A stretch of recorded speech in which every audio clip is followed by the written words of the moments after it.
Chers frères et sœurs, il est toujours utile de faire de la théologie. Et cela n'est pas moins vrai lorsque les temps sont troublés, lorsque l'avenir est bien incertain, lorsque le mécontentement et l'inquiétude se répandent. La théologie n'est pas une occupation pour combler les trous de notre agenda. La théologie n'est pas une sorte de fantaisie pour quelques privilégiés qui discuteraient entre eux, au chaud, de choses très spirituelles et très déconnectées de notre vie quotidienne. C'est ce que nous explique Anne, la mère de Samuel, qui déploie une prière où la théologie, la façon de parler de Dieu, rejoint sa vie concrète. Anne, par cette prière, nous offre en quelque sorte une leçon de spiritualité qui met en évidence que la théologie est une bonne manière d'aborder les aspects les plus basiques, aussi bien que les aspects les plus cruciaux de notre vie. Anne fait de la théologie. Anne fait de la théologie alors que ce n'est pas à proprement parler son métier. Cela devrait déjà nous rappeler que si certains parmi nous font profession de théologiens, la théologie est l'affaire de chacun. On ne devrait jamais se reposer sur quelqu'un pour faire de la théologie, sans quoi la théologie deviendrait une sorte d'argument d'autorité. Chaque individu est appelé à être théologien. Et je dirais même que la théologie n'est pas seulement l'affaire des croyants. Car nous allons le voir, la théologie n'est pas la question de la foi en Dieu, mais la question de Dieu. Qu'est-ce que Dieu? Dès le deuxième verset, Anne constate que Dieu est incomparable. Qui est saint comme Dieu? Autrement dit, elle constate que Dieu désigne ce qu'il y a de plus sacré pour elle. Il n'y a rien qui soit sacré comme l'éternel aux yeux de Anne. Ce qui veut dire que Dieu représente ce qu'il y a de plus sacré pour nous. Et cela est vrai que l'on soit croyant ou non, que l'on soit membre d'une religion ou non. Chaque individu a son système de sacralité.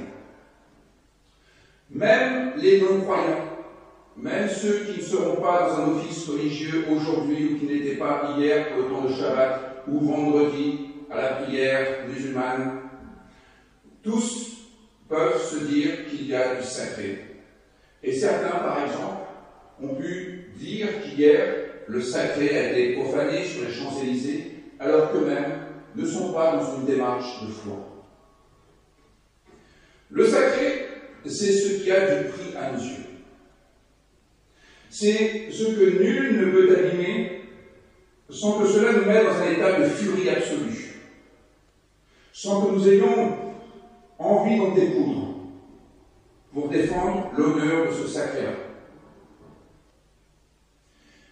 Qu'est-ce qui justifie qu'à un moment donné, nous puissions avoir le sentiment que le moment est venu de prendre les armes, par exemple?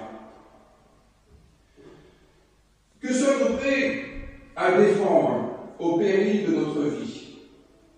La réponse désigne ce qui est sacré pour nous. Et il suffit de discuter avec les uns ou les autres pour bien prendre conscience que nous n'avons pas le même sacré en ligne de mire. Le sacré, c'est ce qui peut expliquer le surgissement de la violence.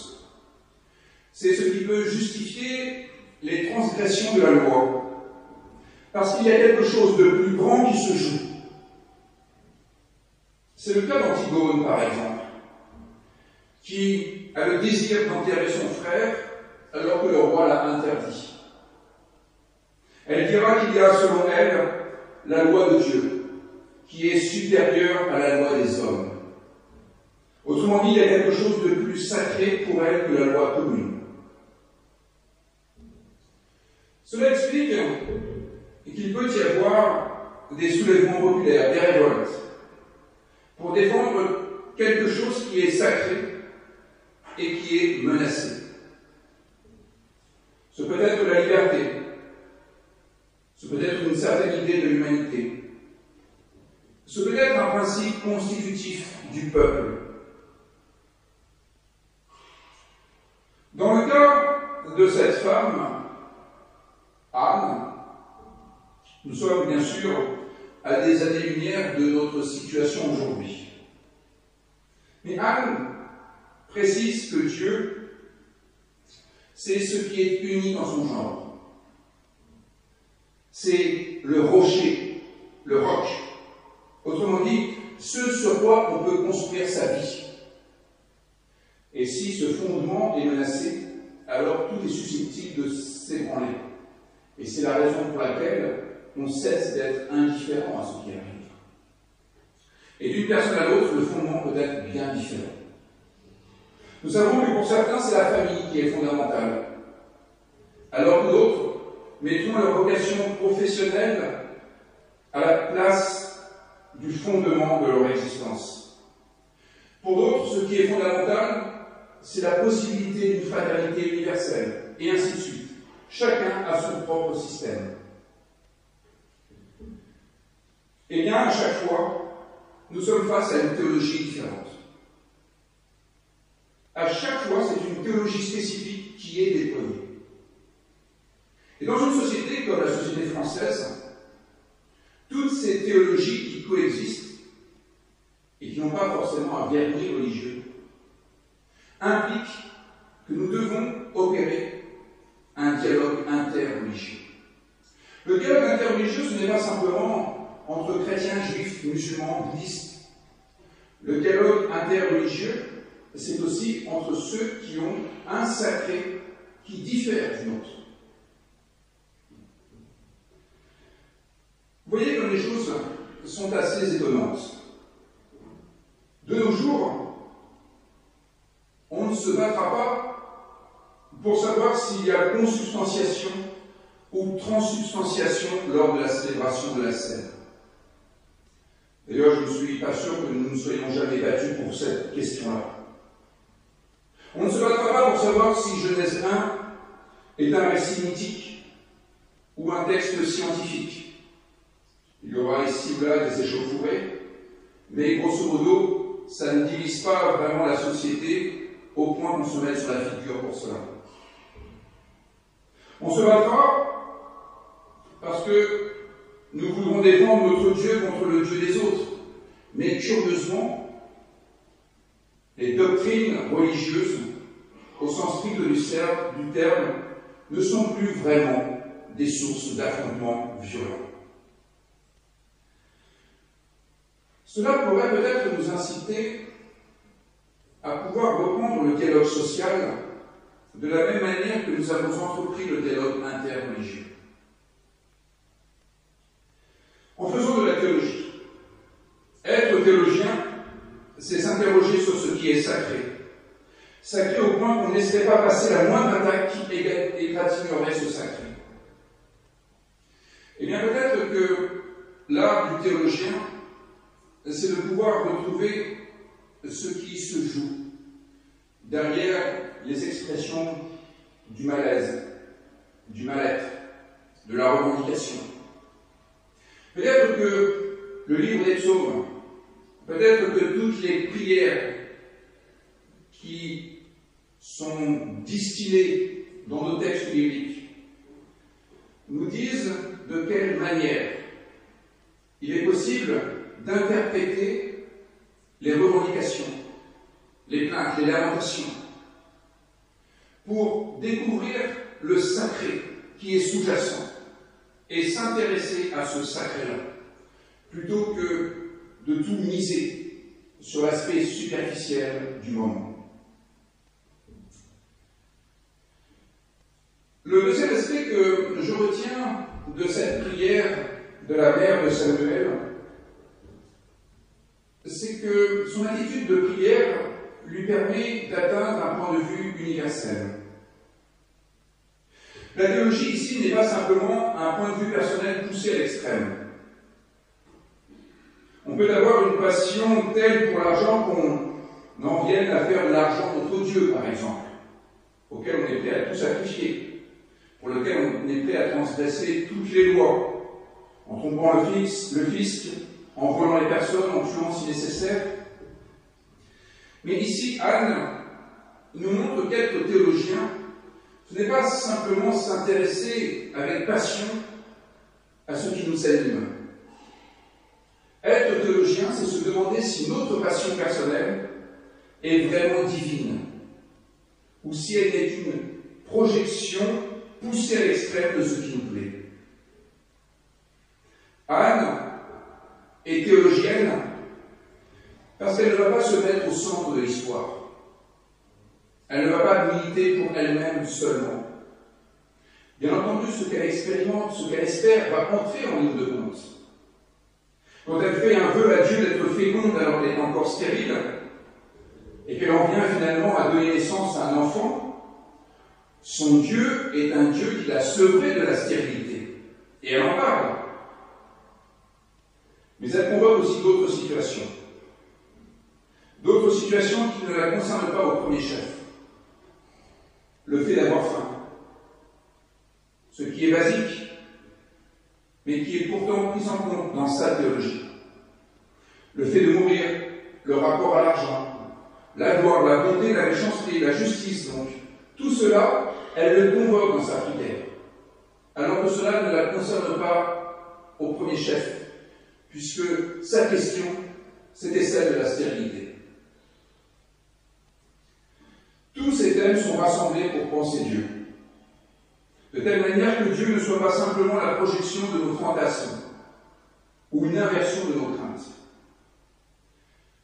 Ici, Anne, la théologienne, révèle que Dieu est ce qui agit sur le cours de l'histoire et donne des impulsions cohérentes les unes avec les autres. Il y a la question de la cohérence qui est en jeu dans la prière d'Anne. Anne ne dit pas que Dieu est derrière le moindre des événements. Anne ne dit pas que Dieu dirige l'histoire. Elle déclare qu'il y a dans notre vie, dans notre monde, des événements qui arrivent et qui ont notamment Dieu pour origine. De tous les sujets qu'elle aborde, la femme stérile qui enfante 7 fois semble être l'acte le plus surnaturel de tous. Si on se dit que c'est vraiment là que Dieu intervient. Les services d'entraide donnent de la nourriture aux affamés. La justice punit le coupable et réhabilite la victime. Les révolutions défont et font des rois. Mais la stérilité, surtout à une époque où la technologie médicale n'a pas encore permis une procréation assistée par la médecine. Eh bien, Anne ne met pas cette question de la stérilité surmontée au-dessus du reste. Pour elle, la stérilité surmontée est aussi naturelle que la vie et la mort, aussi naturelle que le principe d'égalité entre tous les humains, aussi naturel que le fait de rendre la justice. Si nous suivons Anne, le surnaturel, au sens de défier les lois de la biologie et de la physique,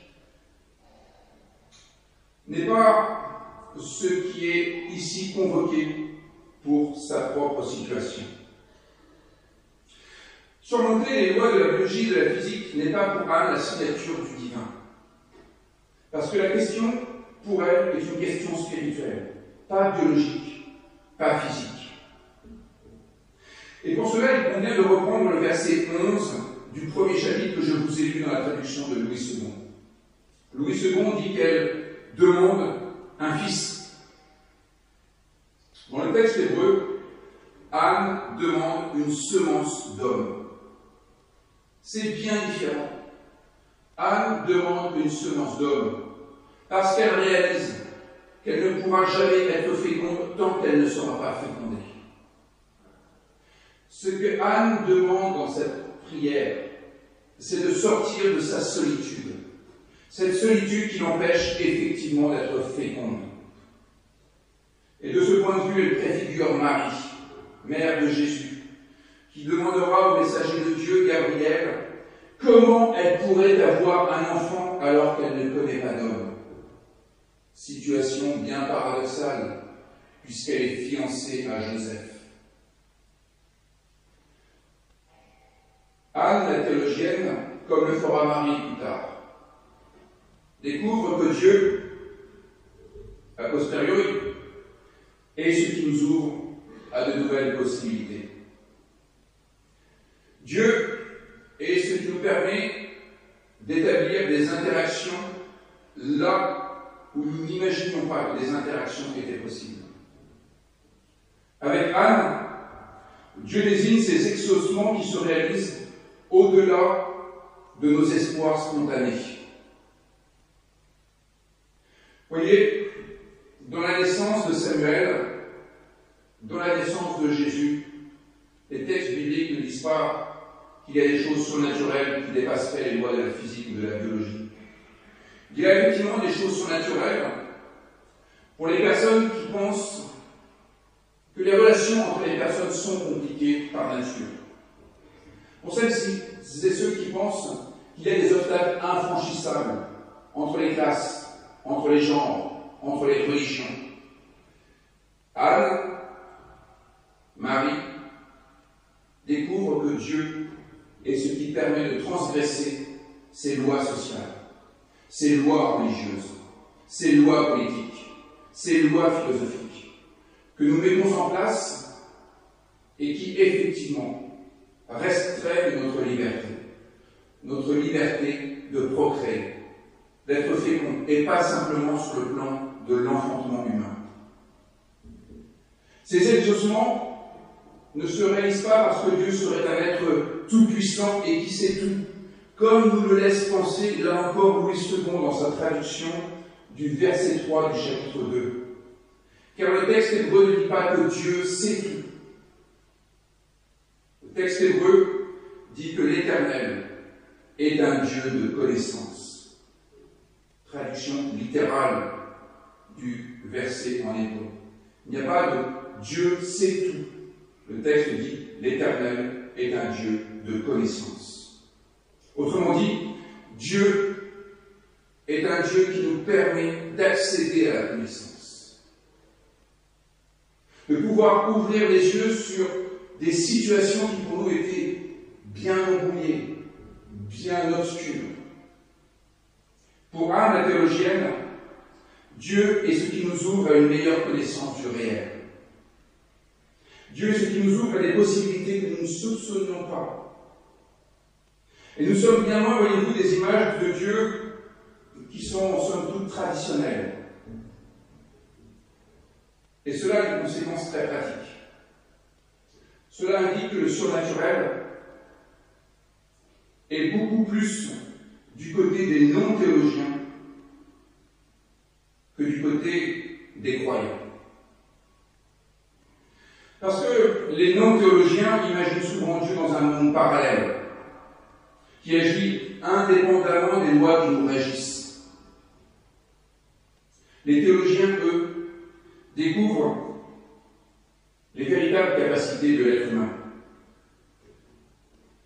Les théologiens découvrent les puissances qui peuvent être à l'œuvre dans l'histoire, en allant chercher les fondements mêmes de l'existence. Et ils découvrent la puissance de la grâce. Puissance de la grâce qui s'incarne dans l'amour, qui s'incarne dans le pardon, qui s'incarne dans la capacité à entrer en dialogue avec celles et ceux qui, a priori, ne nous comprennent pas. C'est tout le sens de l'épisode de Babel, c'est tout le sens de l'épisode de la Pentecôte. Pouvoir entrer en discussion avec des personnes qui, a priori, ne parlent pas notre langue, qui, a priori, ne vénèrent pas notre Dieu. Les théologiens découvrent la souveraineté de Dieu à travers ce que nous sommes capables de désirer, ce que nous sommes capables d'accomplir. Avec Anne, Dieu, c'est ce qui nous ouvre à cette connaissance du réel qui nous permet ensuite d'agir en conséquence. Agir en conséquence. Agir en fonction de notre théologie. Voilà bien le véritable défi pour nous. Ne pas faire simplement de la théologie une histoire charmante qui nous occupe, qui nous distrait. Mais faire de la théologie ce qui instruit notre action, notre éthique. Continuons encore un petit peu avec Anne, en abordant la question de la parentalité, puisque c'est son affaire. À la promesse de l'enfant qui pourrait naître, se joint la promesse donc faite par Anne. Je le donnerai à l'Éternel tous les jours de ma vie, tous les jours de sa vie, et le rasoir ne passera pas par sa tête. Le rasoir ne passera pas sur sa tête indique que Samuel sera nazir, comme Samson. On lui coupera pas les cheveux, signe qu'il se consacre entièrement à Dieu. Pour la première partie de la phrase, je le donnerai à l'Éternel, eh bien Anne indique qu'elle fera comme toutes les mères d'Israël. Elle prendra acte que son fils n'est pas son fils, mais le fils de l'Éternel. Anne déclare qu'elle a intégré le fait qu'être parent, selon la théologie où Dieu est éternel, être parent ne consiste pas à se reproduire. L'enfant qui naît n'est pas nous en plus jeunes. L'enfant qui naît n'est pas notre chose. C'est un bébé qui est offert à Dieu pour qu'il puisse, lui aussi, s'ouvrir personnellement à la connaissance de ce qu'est la vie et de ce qu'il est permis d'espérer. Ce qu'exprime Anne, c'est qu'on ne fait jamais un enfant pour soi. La gestation est toujours pour autrui. Quelles que soient les manières de procréer, dont il n'est pas question ici, Anne souligne que ce qui doit être pensé, c'est la parentalité. C'est le rapport que l'adulte va avoir avec l'enfant qui est décisif, et pas le modèle familial qui d'ailleurs n'existe pas dans la Bible. Ici, l'enfant n'est ni avec sa mère, ni avec son père, mais avec le prêtre Élie. C'est comme si vous confiez tous vos enfants au pasteur.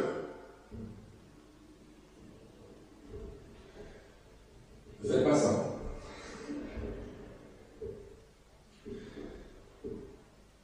La théologie dont Anne est porteuse l'incite à ne pas s'accaparer l'enfant qui va naître, parce qu'elle est consciente que son Dieu est un Dieu qui sauve, et qui sauve notamment d'une vie sans liberté, une vie dont nous serions dépossédés, et une vie où nous ne pourrions plus exercer notre responsabilité. En nous rendant à la vie, Dieu est ce qui nous libère de tout ce qui nous empêche de pouvoir être le sujet de notre histoire. Et cela implique pour Anne d'offrir à cet enfant sa propre liberté. Eh bien, pour ce qui nous concerne, le même travail est à effectuer dans tous les domaines de notre existence. Clarifier notre propre théologie et la traduire en actes, en choix de vie, en décision, en projet, en bataille à mener. S'interroger sur ce qui est pour nous fondamental et le mettre en dialogue avec d'autres fondamentaux. Faire du dialogue interreligieux avec celles et ceux qui nous entourent. C'est à cette condition, et de ce point de vue, comme je le disais, le dialogue interreligieux est un bon témoin, c'est à cette condition que nous éviterons peut-être d'être guidés par des réactions épidermiques, par les coups de sang de l'actualité, par les phénomènes de masse ou par le sentiment de saturation qui nous arrive d'éprouver. Pour sa part, Anne fait de la théologie et elle découvre que Dieu est ce qui lui permet d'être sevré de la stérilité. En fait, il est là, le Dieu de la Bible, le Dieu de la Bible est celui qui nous sauve, qui nous permet d'être sauvés de la stérilité. Et c'est cela que nous devons réinjecter dans notre vie quotidienne. Et c'est cela qu'il faut réinjecter aujourd'hui, dans le climat social que nous connaissons. Car, a priori, elle était là, la revendication initiale. Le fait d'être empêché de vivre. La protestation des Gilets jaunes était celle-ci, a priori. Être empêché de vivre. Eh bien, ce que nous dit Anne, c'est que si c'est cela notre théologie, Dieu est celui qui nous permet de vivre. Si Dieu est celui qui nous sauve de nos stérilités, de notre incapacité à pouvoir créer, à pouvoir nous projeter, à pouvoir entreprendre, alors il faut que notre façon d'être, notre façon d'agir, soit en conformité avec cela. Et il faut que notre protestation soit en conformité avec cela. Dans sa prière, extrêmement subversive, semblable d'ailleurs à celle que quelques siècles plus tard Marie prononcera, le fameux Magnificat, avec ce renversement, eh bien Marie nous fait comprendre que ce n'est pas en faisant chuter les riches que les pauvres deviennent opulents. Ce n'est pas en châtiant les méchants que l'on fait justice aux victimes. La théologie dont Anne est porteuse et qui dit que Dieu nous sauve de la stérilité, dit que notre éthique doit permettre à chacun de pouvoir hausser son niveau d'existence. Et donc toute la question que pose Anne est celle qu'elle dit elle-même. Comment sera-t-il possible de recevoir la force du Messie? Comment sera-t-il possible de sortir le pauvre de la poussière et non pas de mettre tout le monde dans la poussière? Comment sera-t-il possible que l'homme ne triomphe point par la force? Parce que la force ne fait que mettre tout le monde sur un pied d'égalité, mais par un nivellement par le bas. Eh bien, c'est là que l'acte de foi est nécessaire. Dire oui à ce Dieu qui sauve de la stérilité, non pas en faisant de la stérilité le lot commun, mais en montrant qu'il est possible d'avoir des comportements féconds, fructueux, et que s'il y a des transgressions à entreprendre, ce sont des transgressions qui permettent d'abolir les barrières que nous avons pu établir à tel ou tel moment de notre histoire. Par sa prière, Anne découvre que Dieu est ce qui la rend capable d'agir, capable d'entreprendre, capable de reprendre la main de son histoire. Et c'est cela que nous devons permettre aujourd'hui, en allant peut-être à la rencontre de ceux qui se sentent dépossédés de leur propre existence, pour leur donner les moyens de sortir de leur sentiment de stérilité. Ce n'est pas en châtiant tout le monde que nous pourrons retrouver le désir de la vie et la capacité d'être fécond. C'est bien en ressuscitant le désir chez chacun et en l'orientant vers un Dieu qui sauve de la stérilité.